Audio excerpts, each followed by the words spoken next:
प्राप्त करण्याची पारमार्थिक नाही, सांसारिक. कसं सांसारिक उच्च साधन, उपभोग साधन, उच्च राहणीमान हे मिळावं याच्या परिश्रमात जाते. याप्रमाणे जोपर्यंत आयुष्य आहे तोपर्यंत त्या साधनाच्या परिश्रमामध्येच जाते. उच्च शब्द सापेक्ष आहे. उच्च शब्द लिहिलेला आहे ना, उच्च हा शब्द सापेक्ष आहे. सापेक्ष आहे म्हणजे सापेक्ष म्हणजे त्याला वरची अपेक्षा असते. म्हणजे कसं सांगते, आडसला पायी चालत जात असत, कोणी सायकल दिलं तर तुम्हाला बरं वाटत नाही. ज्याच्याकडे सायकल आहे हा तुमच्यापेक्षा उच्च झाला की नाही, हे ना. पण सायकलवाल्याची अपेक्षा काय असते,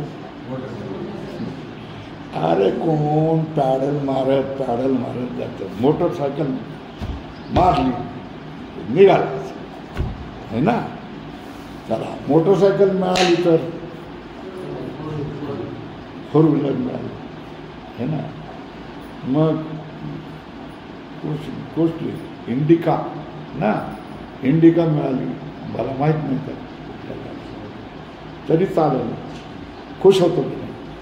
पण इंडिका मिळाल्यानंतर आणखी कुठली तरी चांगली, आणखी सगळे काल केल्यानंतर फॉर्च्युनर. पण फॉर्च्युनरपेक्षा अमेरिकेमध्ये गाड्या आहेत की नाही, हे. म्हणजे माणसाची ही काय इच्छा काय मरत नाही, कमी होत नाही. एवढं झालं पुणे का कशासाठी पाहिजे असं होत नाही. मिळत आहे तर घ्यावं, आहे ते मिळते तर घ्यावं. मला काय कोणी कार देणार नाहीत का, देणार नाही. मग का घेत नाही, मेंटेनन्स आहे, कोणी देत असेल तर घ्या की, काय नाही. कशासाठी आता किती गेलेलं आयुष्य. हत्तीचं कोण शेपूट, शेपटाचा काय एक केस शिल्लक राहील, एवढं आयुष्य शिल्लक राहिलं. आता कशाला बदनाम व्हायचं, है ना.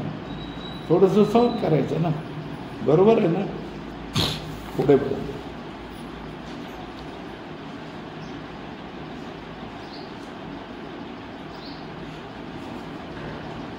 उच्च शब्द सापेक्ष आहे. सापेक्ष म्हणजे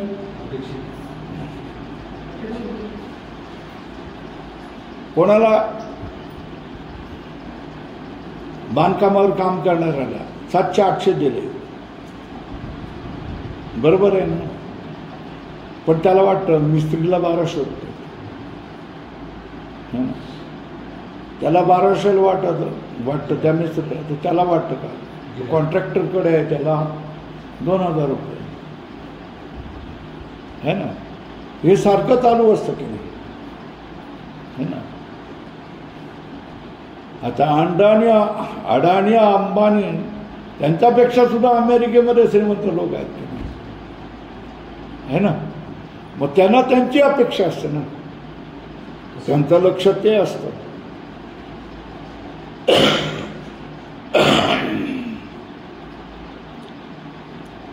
महिना 10 रुपये प्राप्तिवान, 20 रुपयाच्या प्राप्ती उच्च स्थिती जमतो. 20 रुपये मिळालं तर खूप झालं, मला आनंद होईल असं वाटतं, हे ना.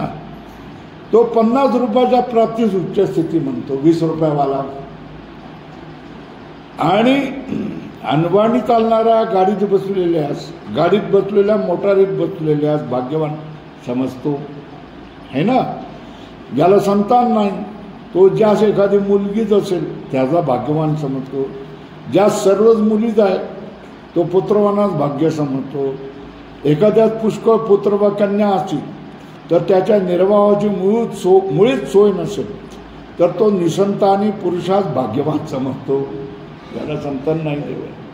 आता एवढ्या पोरींचं लग्न करायचं, 8 पोरींची लग्न केलेली आहेत, 5 पोरींची लग्न केलेली.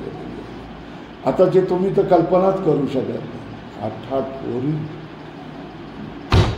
है ना, केलेले आहेत. लोक अजून हयात आहेत, जिवंत आहेत. तिथे 8 पोरी. अशी शेकडो उदाहरणे सांगता येतील. एक, आपल्या दृष्टीने दुसऱ्यास भाग्यवान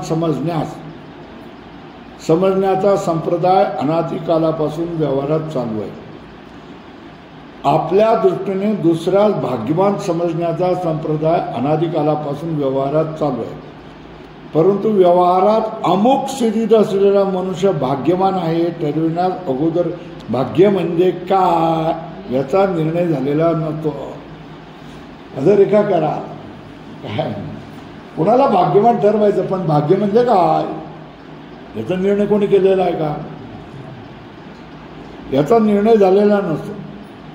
जगात बऱ्या वाईट स्थितीत अनेक लोक आहेत, पण त्यापैकी एकही मनुष्य त्यास प्राप्त असलेल्या स्थितीत मी कृतार्थ आहे, धन्य आहे ना,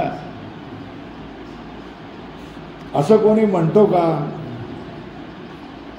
जन्मोजन्मी आम्ही बहु पुण्य केले तेव्हा या विठ्ठले कृपा केली, असं कोण म्हणू शकेल?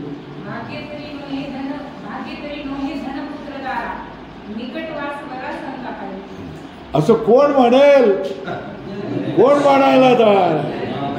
मी कृतार्थ झालेलो आहे, प्राप्तव्य झालेला आहे, मला सगळं झालेलं आहे, आता काही नको आहे, असं कोण म्हणायला तयार आहे सांगा? असं कोण म्हणायला तयार आहे सांगा? बरोबर आहे. एकही मनुष्य त्यास प्राप्त असलेल्या स्थितीत मी कृतार्थ आहे असं म्हणत नाही. अधोरेखा करा. कल्पनेपेक्षा एखाद्या वेळी अधिक लाभ झाला तर तितक्या वेळेपुरता आपण कृतकृत्य आहोत असे एखादा म्हणतो. स्वामीचे काही नाही, मोठा मुलगा ना, मास्तर आहे, आणि दुसरा मुलगा इंजिनियर झाला आहे, आणि तिसरा मुलगा पदसंपत्ती आहे, आणि दोन्ही मुलींना चांगले नवरे मिळालेले. का? आणि सगळं बरं आहे, सगळं बरं आहे. बोलतात कसे? असं बोलतात, हात असं करून सगळं बरं आहे. बरोबर आहे. असं काही वेळेला म्हणतात की नाही, सगळं बरं आहे. गोष्ट सांगू का तुम्हाला?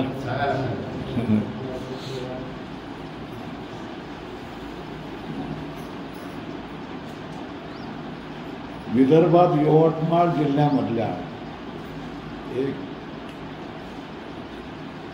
कुठल्या तरी कमळाबाई का कल्पनाबाई म्हणून एक स्त्री आहे, तिच्या नवऱ्याने दारू पिऊन आत्महत्या केली. त्यावेळेला शेतकरी आत्महत्याचे प्रसंग काय होत होते, गाजत होते. कधीतरी एक दौरा त्या गावामध्ये राजपुत्रांचा झाला. समजलं का? राजपुत्र म्हणजे कोण? हा? अरे राहुल गांधी. राहुल गांधीचा तिकडे दौरा झाला. त्यांनी बघितला आणि त्यांनी आपले अनेक जे मित्र वगैरे सगळ्यांना मिळून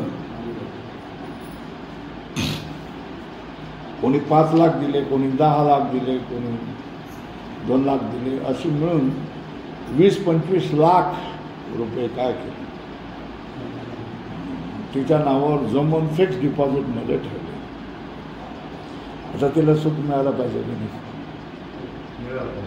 हा, ती सगळ्यात दुःखी बाई होती. तिला 3 मुली होती, हे ना, 4 मुली होत्या.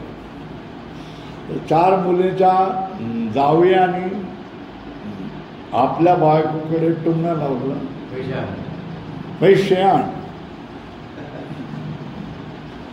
तुझ्या आईला एवढे पैसे 10, 40, 50 लाख रुपये ठेवून दिलेले आहेत, माझी अडचण आहे, मला पैसे आहेत. त्या पोरी जाऊन त्या आई जवळ मला असं कर तसं कर, नवरा ऐकतो. एक त्या पोरीपैकी एकीने आत्महत्या केली, दुसऱ्या पोरीने बोलायचंच बंद केलं. किती देऊन देऊन सुद्धा त्यांचं समाधान नाही. आण नवरा है ना, वैताग देते. काय करते सांगायची गोष्ट काय की चारी पोरीने त्या आईला नुसतं भंडावून सोडलं आणि त्या जावयाने त्यांच्या बायकांना भंडावून सोडलं. त्याच्यापैकी एक मरून गेली, आत्महत्या करून मरून गेली. सगळं कुटुंब काय दुःखाचं. आता तिचं म्हणणं काय असेल मग, नाही होतं ते बरं होतं ना, पहिलंच बरं होतं का नाही होतं, है की नाही. म्हणजे काय मिळालं, भाग्यानं काय मिळालं तरी ते भोगण्याची क्षमता असते का, नसते. उलट विरोध होतो ना. एक एवढी पोरी असेल ना, असेल 10, 12, 15 वर्षाची, अमेरिकेतली कुठल्या तरी देशातली, तिला एकदम लॉटरी लागली आणि किती 10 कोटी रुपये मिळाले.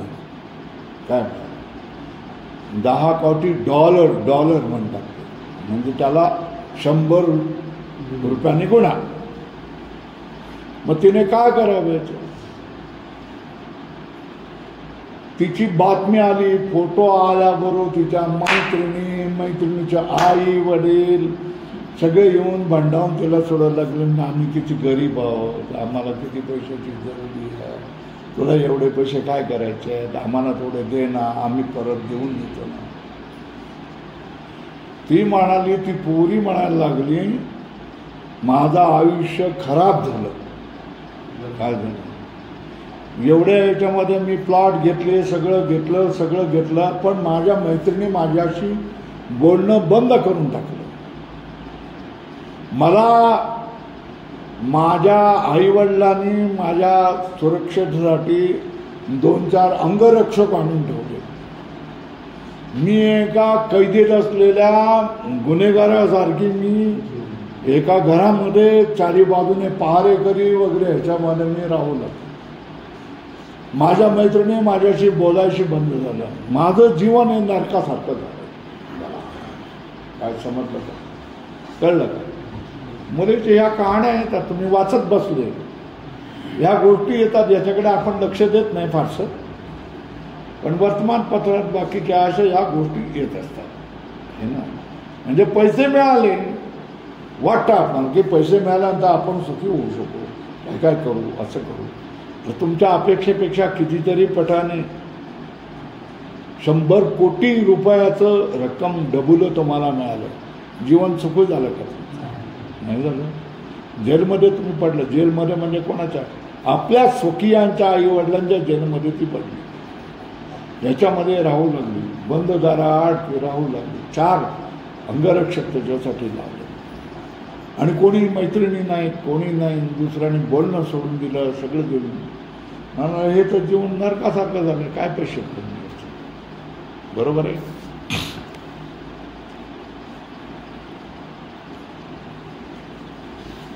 कल्पनेपेक्षा एखाद्या वेळी अधिक लाभ झाला तर तितक्या वेळेपुरता आपण कृतकृत्य आहोत असे एखादा म्हणतो.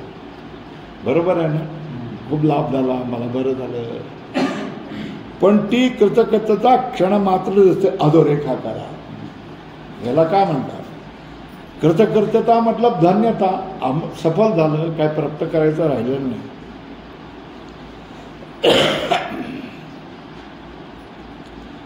अप्राप्त वस्तूची प्राप्ती क्षणभर कौतुक दाखविते. काय काय समजलं? अप्राप्त वस्तूची प्राप्ती क्षणभर कौतुक दाखविते. हे खरं आहे, बरोबर. जी वस्तू आपणाला प्राप्त ही तुम्हाला मिळून है ना, मग आपणाला काय वाटतं? क्षणभर काय कौतुक होते, हे खरं. पण तसल्या क्षण मात्र कौतुकापासून वाटणारी कृतार्थता ही क्षण मात्रच असणार. मग पुढे आणखी काहीतरी प्राप्त व्हावं असं वाटतं. कृतार्थता नसते.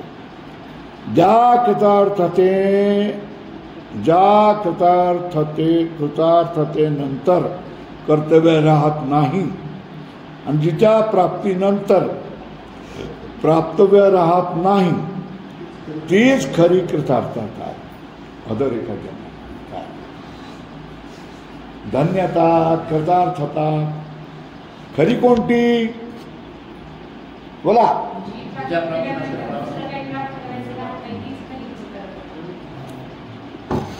बरोबर आहे ना. जिच्या प्राप्तीनंतर प्राप्तव्य राहत नाही तीच खरी कृतार्थता आणि तीच खरी प्राप्ती असे म्हटले पाहिजे है ना. कृतार्थता आणि प्राप्ती खरी कुठली काय सांगताय.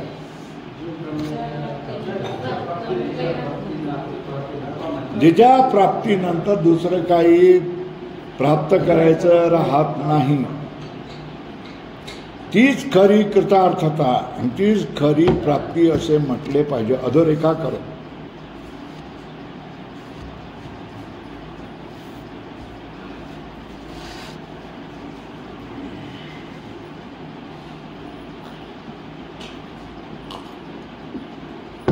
पण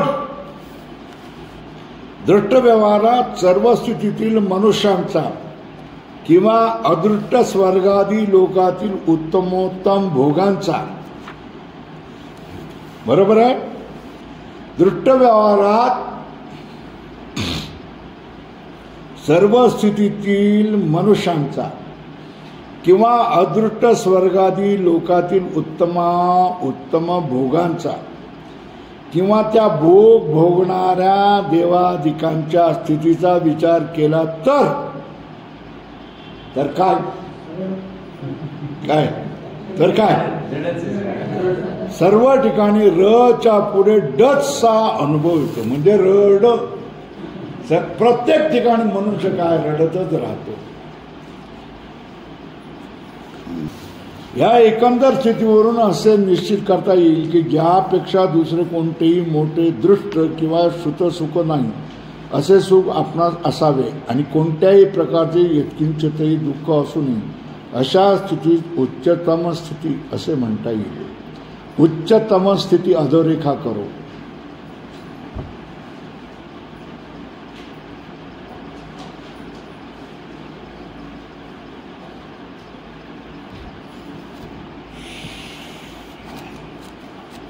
उच्च स्थिती कुठली.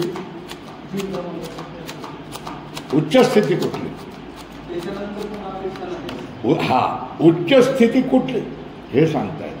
काय उच्च स्थिती अधोरेखा करा. ज्यापेक्षा दुसरे कोणतेही मोठे दिसणार किंवा ऐकणार सुख नाही. मोठे दृष्ट किंवा श्रुत सुख नाही. अधोरेखा करा. काय ज्यापेक्षा दुसरे कोणतेही मोठे दृष्ट किंवा श्रुत सुख नाही बरोबर आहे असे सुख आपणास असावे आणि कोणत्याही प्रकारचे यत्किंचितही दुःख असू नये. काय ज्यापेक्षा मोठे सुख नाही असं सुख मला असावं बरोबर आहे. आणि कोणत्याही प्रकारचे कुठलेही थोडेसे देखील दुःख मला नको. याला काय करायचं. याला काय म्हणायचं. उच्च स्थिती. काय म्हणायचं. उच्चतम स्थिती. उच्चतम स्थिती अधोरेखा केली. कुठलं ज्यापेक्षा दुसरे कोणतेही मोठे दृष्ट किंवा श्रुत सुख नाही है ना असे सुख आपणास असावे ज्यापेक्षा दुसरे मोठे कोणी पाहिलेलं सुख नाही कोणी ऐकलेलं सुख नाही असं सुख आपणाला पाहिजे. परमसुख लिहा. परमसुख आणि कोणत्याही प्रकारचे यत्किंचितही दुःख असू नये. अधोरेखा करतायत का. ज्यापेक्षा दुसरे कोणतेही मोठे दृष्ट किंवा श्रुत सुख नाही असे सुख आपणास असावे आणि कोणत्याही प्रकारचे यत्किंचितही दुःख असू नये अशा स्थितीत उत्तम स्थिती असे म्हणता येईल. काय बरोबर आहे. उच्च स्थिती म्हणजे काय ज्यापेक्षा दुसरं कुठलंही मोठं सुख नाही आहे ना. आणि कुठल्याही परिस्थितीत कोणतंही दुःख आपल्याला मिळत नाही, अशा स्थितीला काय म्हणायचं? उच्च स्थिती म्हणायचं. बरोबर आहे.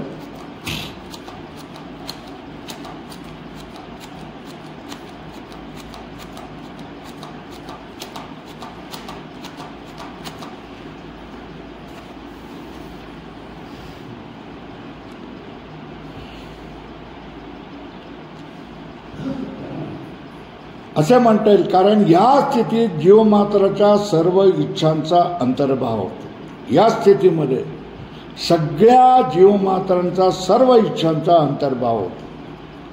ही उच्चतम स्थिती आपण अनुमानाने निश्चित केली खरी, परंतु अशा प्रकारची स्थिती आहे किंवा नाही, है ना? काय अधोरेखा करू, अशा प्रकारची स्थिती आहे किंवा नाही, अथवा संभव तरी आहे किंवा नाही. बरोबर आहे. पहिला प्रश्न काय? अशा प्रकारची स्थिती उच्चतम स्थिती आहे किंवा नाही, एक. दुसरं, अशा स्थितीचा निदान संभव तरी आहे किंवा नाही, दोन. तिसरा, असल्यास अशा स्थितीची प्राप्तीची साधने काय, तीन. याचे ज्ञान मनुष्य बुद्धीत स्वभावता असलेले दिसत नाही व असणेही शक्य नाही.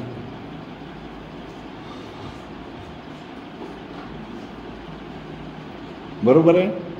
काय समजलं?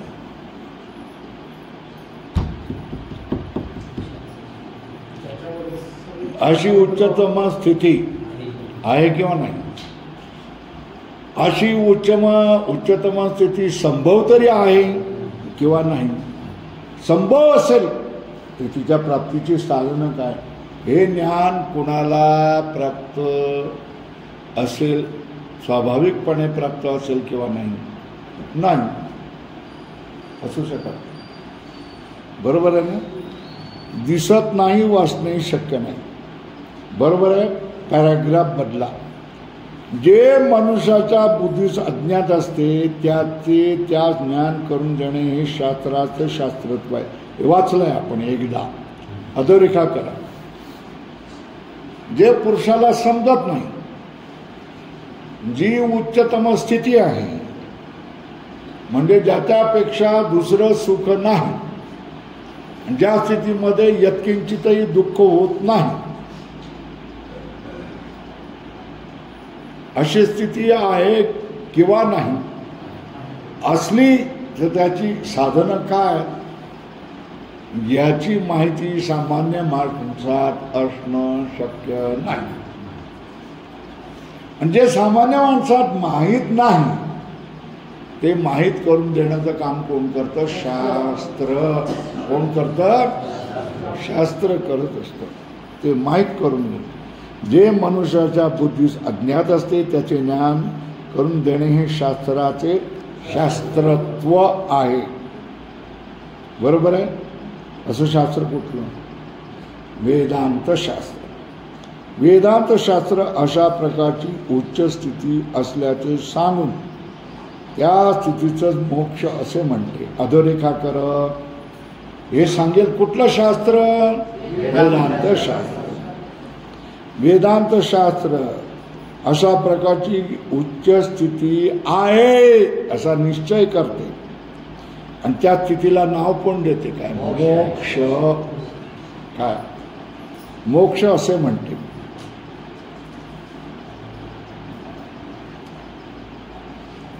दुःख संबंध रहित परमानंद रूप एक वस्तू आहे, तिलाच शास्त्रात ब्रह्म अशी संज्ञा आहे. अधोरेखा करा. मोक्षाचा अर्थ करा. वेदांत शास्त्रात अशी उच्च स्थिती असल्याचे सांगून त्या स्थितीचं नाव काय? मोक्ष. मोक्ष म्हणजे काय? ज्या सुखा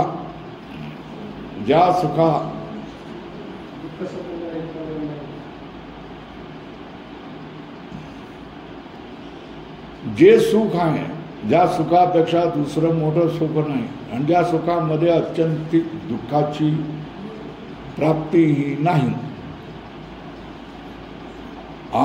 असं सुख, या सुखाचं नाव काय? मोक्ष.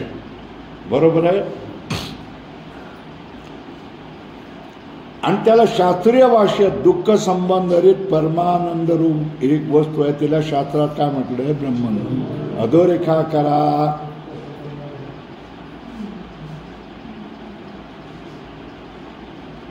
मग उच्च स्थितीचा अर्थ काय?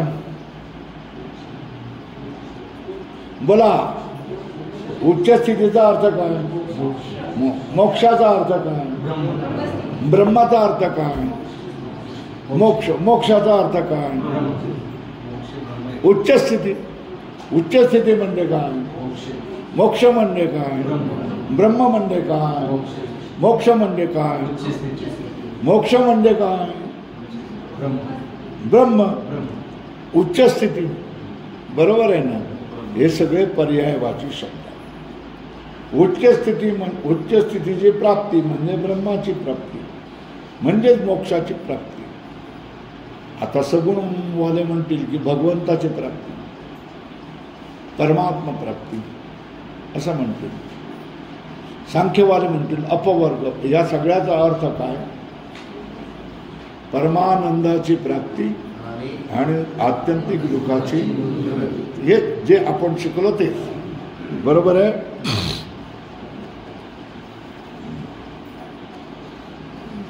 थोडक्यात सांगायचे म्हणजे उच्च स्थिती, मोक्ष आणि ब्रह्म हे तिन्ही एकार्थवाची शब्द आहेत. बरोबर आहे.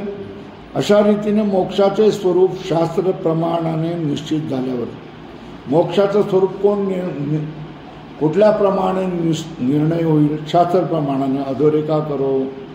मोक्ष कोण सांगेल? शास्त्र. मोक्षाचा निर्णय कोण करणार?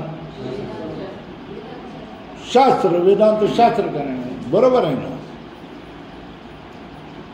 अशा रीतीने मोक्षाचे स्वरूप शास्त्रप्रमाणे निश्चित झाल्यानंतर त्या मोक्षप्राप्तीची साधने कोण सांगतील? शास्त्रात सांगेल. शास्त्राने सांगितले असे आढळून येईल. अर्थात त्या मोक्षाची ज्यास इच्छा असेल त्याने त्याच्या प्राप्तीकरता साधन सामुग्रीचा संग्रह करणे आवश्यक आहे. काय झालं? अर्थात त्या मोक्षांची ज्यास इच्छा असेल, बरोबर आहे, त्याने त्याच्या प्राप्तीकरता साधन सामुग्रीचा संग्रह करणे आवश्यक आहे. त्या मोक्षाची ज्यास इच्छा असेल त्याने त्याची साधन सामुग्री जमवलीच पाहिजे.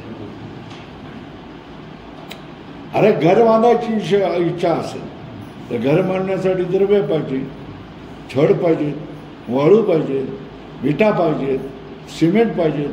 हे सगळं जमवून ठेवलं पाहिजे त्यांनी. तशा तऱ्हेनं मोक्ष पाहिजे. मोक्षाची सामग्री जवळ करून ठेवा, साधनं जवळ करा. बरोबर आहे ना? चला पुढे. मोक्षाचे स्वरूप कोण निश्चित करेल? शास्त्र. अधोरेखा करा. निश्चित झालं. मोक्ष प्राप्तीची साधने कोण सांगेल? शास्त्राने. अधोरेखा करा. असे आढळून, अर्थात त्या मोक्षाची ज्या इच्छा असेल त्याने त्याच्या प्राप्तीकरता साधन सामुग्रीचा संग्रह करणे आवश्यक आहे. साधन सामुग्री म्हणजे काय? साधन सामुग्री म्हणजे काय? म्हणजे ज्याने या जन्मी किंवा पूर्वजन्मी विहित धर्म अनुष्ठाने अंतःकरण अनुष्ठानाने अंतःकरण शुद्धी सत्कर्माच्या अनुष्ठानाने अंतःकरणाची शुद्धी केली आहे. एक. दुसरं, उपासना करून, भक्ती करून अंतःकरणाची स्थिरता म्हणजे एकाग्रता उभारली आहे, एकाग्रता संपादन केली आहे. 2. 3. आत्मज्ञानाची इच्छा झाली पाहिजे. मला आत्मज्ञान झालं पाहिजे अशी इच्छा झाली. आत्मज्ञानाची इच्छा असून पुढे काय असलं पाहिजे? विवेक जवळ केला पाहिजे. पुढे काय केला पाहिजे? वैराग्य असलं पाहिजे, समाधी षट संपत्ती असली पाहिजे आणि मुमुक्षुत्व पण मला मुक्ती या जन्मामध्ये प्राप्त करायची आहे, मला या जन्मामध्ये मुक्त व्हायचं असा दृढ आग्रह असला पाहिजे. ज्यास प्राप्त आहे तोच वेदांत शास्त्र विचाराचा अधिकारी आहे. बोला, पूर्वजन्मामध्ये काय केलेलं आहे? विधिविहित सत्कर्माच्या अनुष्ठानाने अंतःकरणाची शुद्धी झाली पाहिजे. एक उपासना भक्ती करून काय केलं झाले? एक मनाची एकाग्रता झाली पाहिजे.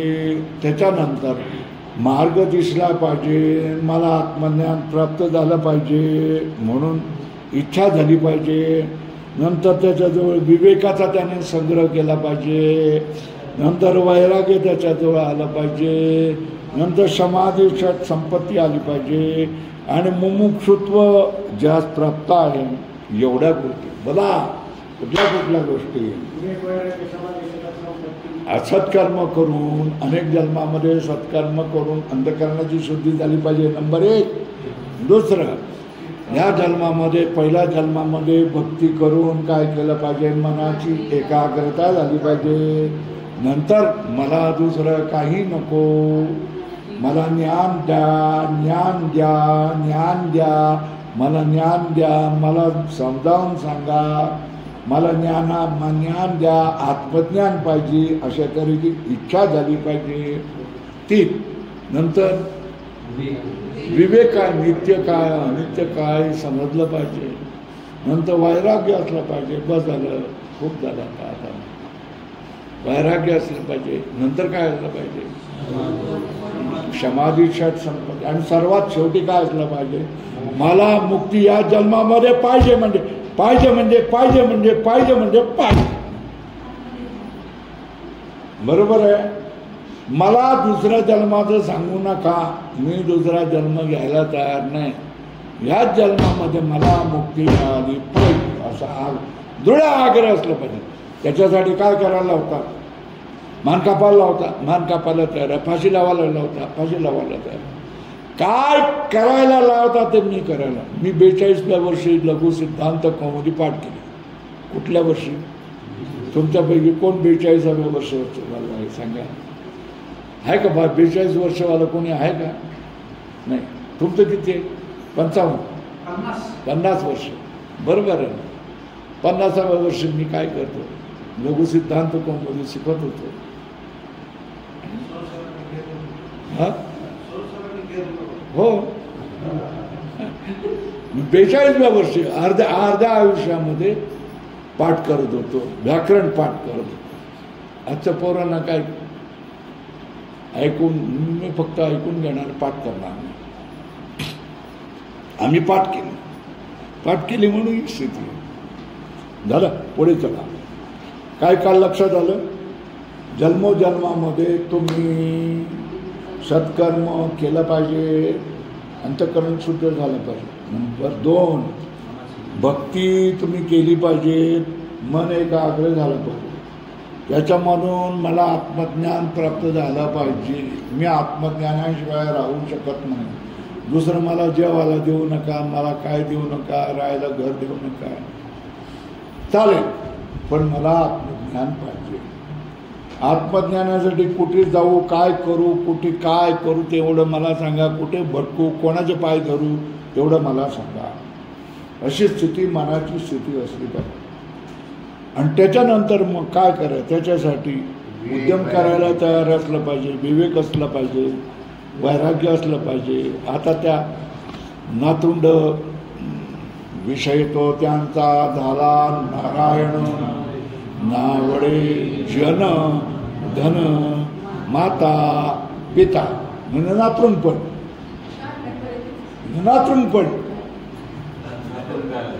नातरुंडपण आलं त्याच्यात. माता पिता, बाकी काय नसलं तर नातरुंडामध्ये जीव जातो की. स्वामीजी नातरुंडासाठी काहीतरी बघा. सगळी जण येतात पण पुढे काय बोलतच नाही. म्हातारीला घोर. कोणाला घोर? म्हातारीला घोर कशाला? तिच्या मायबापाला घोर लागू देत ना. स्वामीजी येतात, बघायला येतात, पुढे काय बोलत होते. म्हातारीला घोर कशाला? बरं आहे कोण ना तिची, पण तिला गो तुम्ही सांगा काय ते. अरे असल्या बाबतीत स्वामी काय करेल सांगा ना, काय करेल याच्या आतल्या बाबतीत स्वामी काय करेल?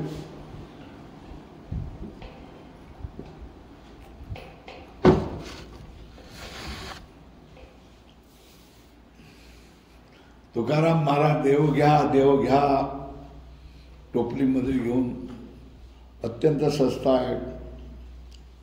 काय तुकोबार आहे, काहीतरी भोपळा आणायचा, चुका आणायचा, चाकवत आणायचा, मुळा आणायचा, गूळ आणायचे, शेंगदाणे आले, हे काय देव आहे देव आहे देव आहे. काय तू श्लोक आठवतो तुला? देव घ्या देव घ्या देव घ्या कोणी, देव घ्या कोणी, देव न लगे, देव नको नको, देव नको देव नको, लोक असं म्हणतात. सगळं जगातलं पाहिजे पण देव मात्र नको आहे. कोणाला पाहिजे मुक्ती? मुक्ती कोणाला पाहिजेच नको. मुक्ती पाहिजे तर तो उद्यम करेल. ज्याला जीव पाहिजे त्याच्यासाठी तो उद्यम करतो. उद्यम म्हणजे प्रयत्न करतो. चला, विवेक, वैराग्य, समाधी, षटक आणि मुमुक्षुता ज्यास प्राप्त आहे तोच वेदांत शास्त्र विचाराचा अधिकार आहे, असे अधिकाराचे लक्षण सांगितले. अशी साधन संपत्ती ज्याच्या जवळ नसेल तो वेदांत शास्त्राचा अधिकार आहे. तो इथे रेवारी येणारच नाही. नको बाबा, ते काय डोक्यावरून जातं. झालं एक. झालं दुसरा, जगताच्या अनादित्वाचा विचार. कशाचा? यात संपवायचं आहे ना बाळासाहेब, संपवायचं. हा,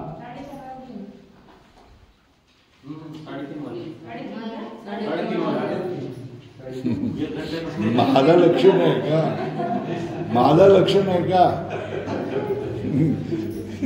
माझं लक्ष नाही का? चला, आज हे संपवायचं आहे. हा, जगताच्या अनादित्वाविषयी विचार. जगताच्या अनादित्वाविषयी काही लोकांचे म्हणणे असे आहे.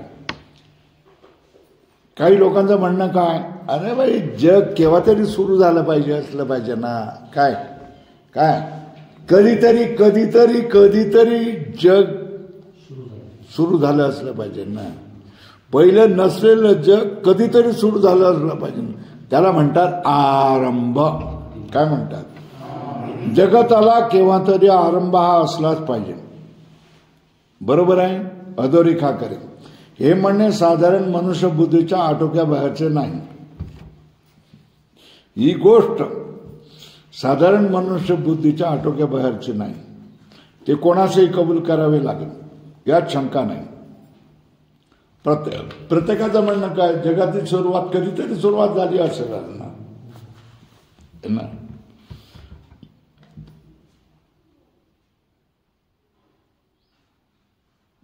अरे, उत्पत्ती मानली म्हणजे प्रथमच्या जगताच्या उत्पत्ती संस्कार कारण कोठून आणणार?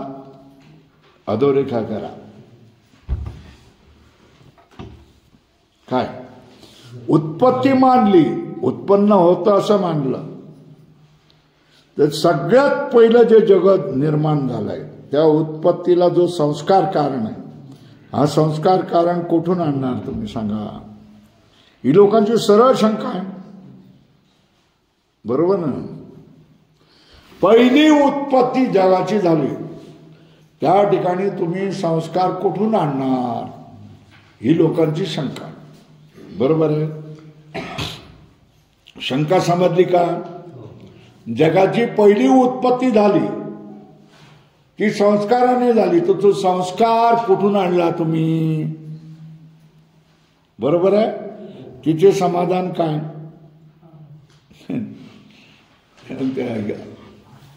आपण तर काय जगत अनादी असंच मानतो. काय काय मानतो? अनादी आहे. अनादी आहे म्हणजे काय? त्याचा आधी कोण आहे काहीच सांगता येत नाही. आधी कोण आहे हे काहीच सांगता येत नाही. ज्याचा आधी नाही त्यालाच काय म्हणायचं?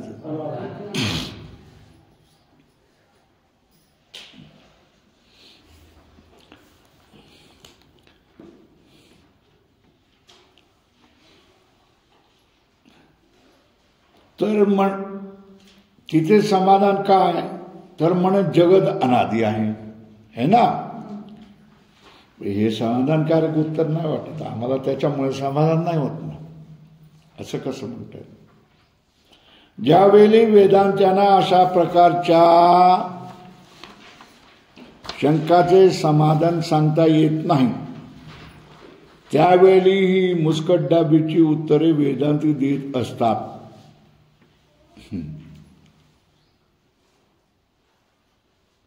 वेदांत ज्ञानी म्हणजे पूर्ण ब्रह्मज्ञानी वाटेल तसे आचरण का करतो, त्याला उत्तर त्याचे प्रारब्ध तसे आहे म्हणून असं उत्तर दिलं जातं.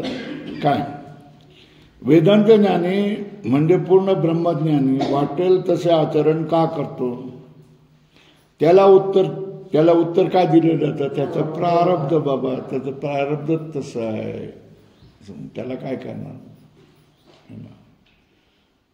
असं उत्तरच विचारायचं नसतं, प्रश्न विचारायचा नसतं. पण प्रश्न विचारल्यानंतर उत्तर द्यावं लागतं. त्याला उत्तर काय दिलं जातं, त्याचं प्रारब्ध आहे. तू जर म्हणतोय की असं वर्तन का करतो, त्याला उत्तर त्याचा प्रारब्ध आहे म्हणून. पण निर्विकार ब्रह्माच्या ठिकाणी जगत उत्पत्तीचा विकार कसा उत्पन्न झाला, अधोरेखा करा. प्रश्न समजून येत आहेत का.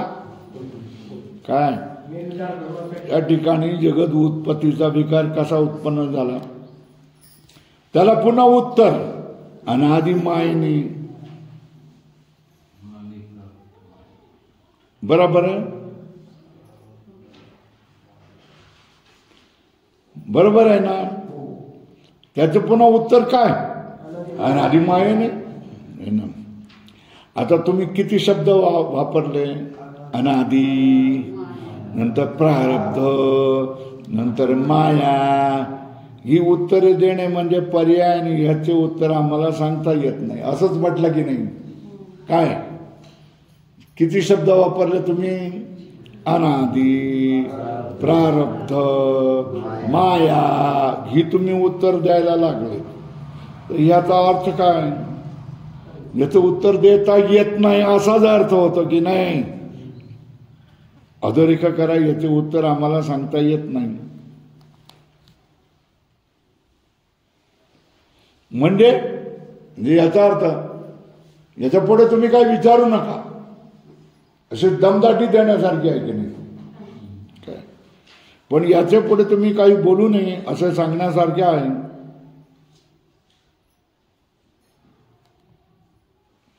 पण अशी दमदाटी करण्यापेक्षा याचे उत्तर आम्हाला देता येत नाही असे आपले अज्ञान कबूल करणे चांगले. बरोबर आहे ना. अधोरेखा करा.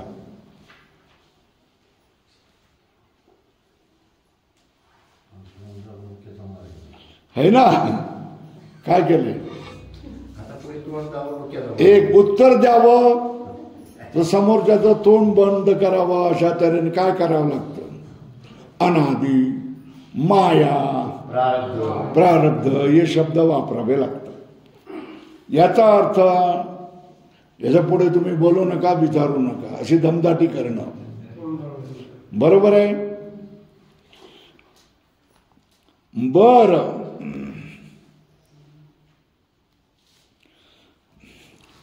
याचे उत्तर आम्हाला देता येत नाही असं सांगणं, तर आपलं अज्ञान यांना काय कळत नाही असा अर्थ होतो. म्हणजे दोन्ही बाजूने मार ना, इकडूनही मार, इकडून मार. इकडून बोललं तर काय करायचं, उत्तर दिलं तर काय दमदाटी करतात, याच्या पुढे विचारू नका म्हणून सांगतात. उत्तर नाही दिलं तर यांना काही कळत नाही. दोन्ही बाजूने काय करतात, तोंड दाबून बोक्याचा मार नको. संयुक्तिक उत्तराची आशा आहे. बरोबर आहे. मग तुम्ही तरी काहीतरी सांगू शकता का. याचं समाधान असे की सांगतात ना, पॅराग्राफ बनला. याचे समाधान असे की नाही चालत का काही. ठीक आहे. असे याचे समाधान असे की जोपर्यंत आपण संप्रदायपूर्वक शास्त्र विचार केला नाही तोपर्यंत अशा शंका येणारच. अधोरेखा करा. काय करावं लागेल? वेदांत संप्रदाय पूर्वक शास्त्राचा विचार केला नाही, वेदांत संप्रदाय पूर्वक शास्त्राचा विचार जोपर्यंत करत नाही तोपर्यंत अशा शंका येणारच.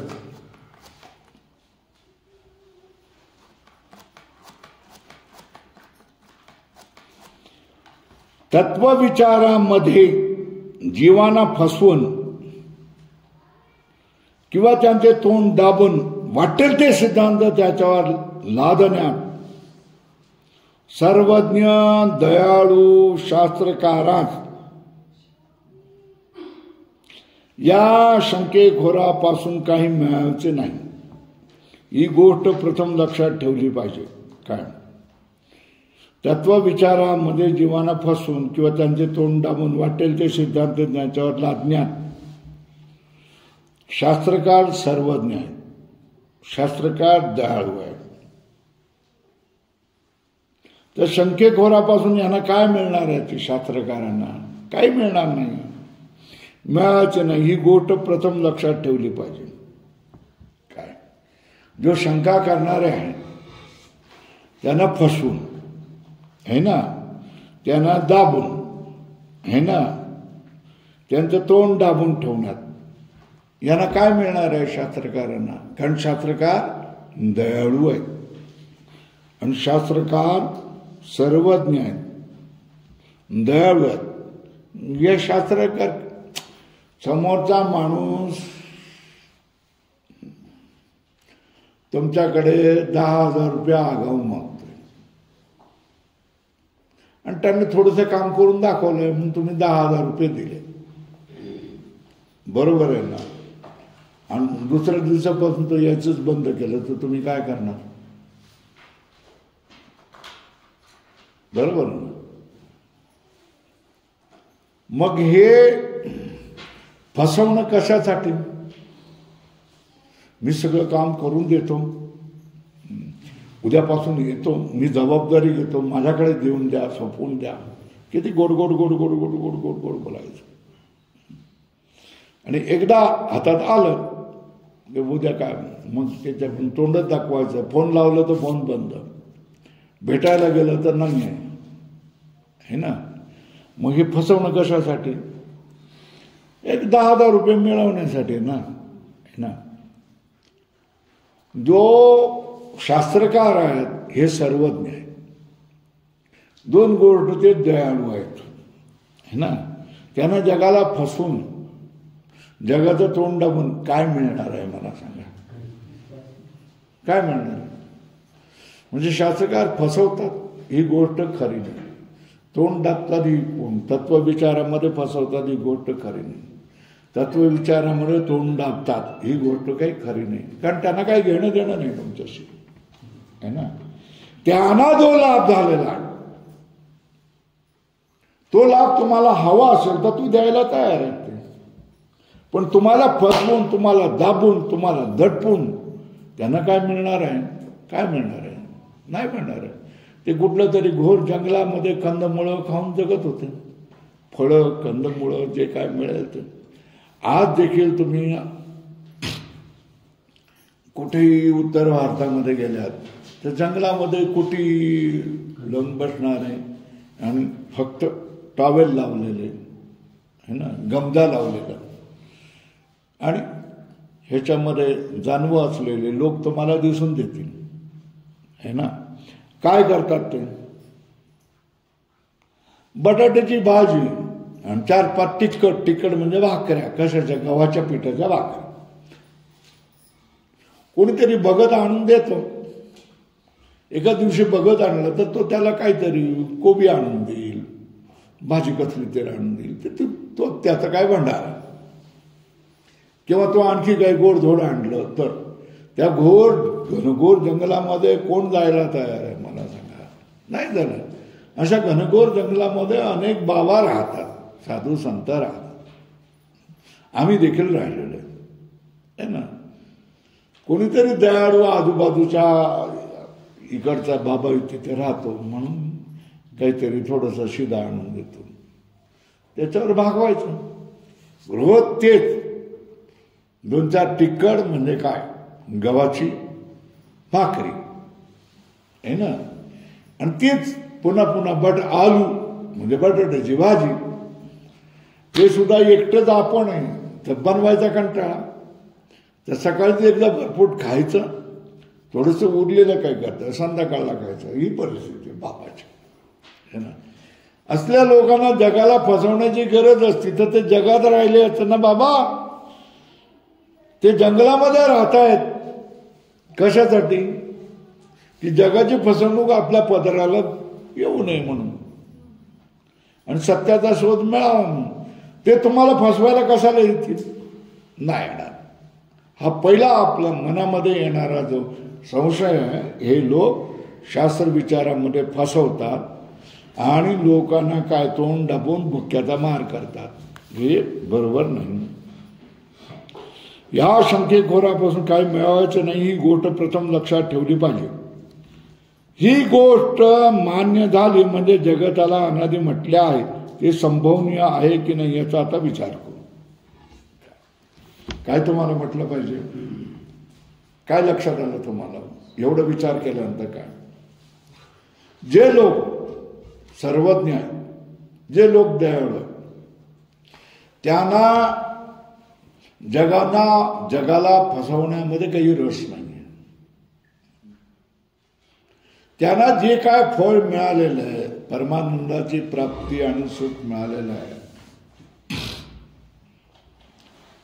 ही परमानंदाची प्राप्ती आणि दुःखाची आत्यंतिक निवृत्ती रूप जो मोक्ष मिळालेला आहे, हे जर तुम्हाला हवा असेल तर त्यांच्याकडे जा, नको असेल तर त्यांचं काही अडलेलं नाही. बरोबर आहे ना. त्याच्यामुळे जे शास्त्रकार आहेत हे सर्वज्ञ आहेत आणि दयाळू आहेत, ते जगाला फसवत नाही, हे पहिलं मनामध्ये निश्चय केला पाहिजे है ना. हा निश्चय केल्यानंतर मग अनादी मोक्ष आणि काय म्हटलेलं आहे माया, ह्याचं हे कशासाठी म्हटलं जातं हे आपण समजून घेऊ शकतो. पण जर हे बघा, ग्रहण करण्यासाठी तुमचं पात्र व्यवस्थित असलं पाहिजे, गळकं फुटकं असता कामा नये. बरोबर आहे ना. गळकं फुटकं पात्र असेल तर तुम्ही वस्तू नेऊ शकणार नाही. तशा तऱ्हेने वेदांत वस्तू जर तुम्हाला हवी असेल तर तुमच्यावर श्रद्धा असली पाहिजे. श्रद्धा हे पात्र असेल, ते गळकं असेल तर त्याच्यामधून तुम्ही वेदांत विचार घेऊ शकता. तुम्ही वर जावा तिकडे वर जावा, इथे यायचं नाही. तर त्याच्यामधून वेदांत विचार तुम्हाला नेता येणार नाही. श्रद्धा नसणं हे गळकं पात्र आहे तुमचं, त्याच्यामधून तुम्ही वेदांत विचार नेऊ शकत नाही. श्रद्धा असेल तरच वेदांत विचार तुमच्या पचनी पडेल. तुम्ही प्रत्येक ठिकाणी शंका घेणार आणि शिकवणाऱ्या माणसावरच तुम्ही अविश्वास दाखवणार असाल तर मग ते तुम्हाला मिळणार नाही, तो लाभ मिळणार नाही. बरोबर आहे, तो लाभ तुम्हाला मिळणार नाही. तर मग ही गोष्ट प्रथम लक्षात ठेवली पाहिजे. ही गोष्ट मान्य झाली, सर्वज्ञ आणि दयाळू जे शास्त्रकार आहेत त्यांना जगाला फसवून काही प्राप्त करायचं नाही आहे, हा तुमचा निर्णय असेल तर मग पुढचं तुम्हाला समजणं सुलभ आहे. झालं म्हणजे जगाला अनादी म्हटलं हे संभवनीय आहे की नाही याचा आता विचार करू. जग अनादी आहे जे म्हटलं आहे ते संभवनीय आहे की नाही याचा आता आपण विचार करू.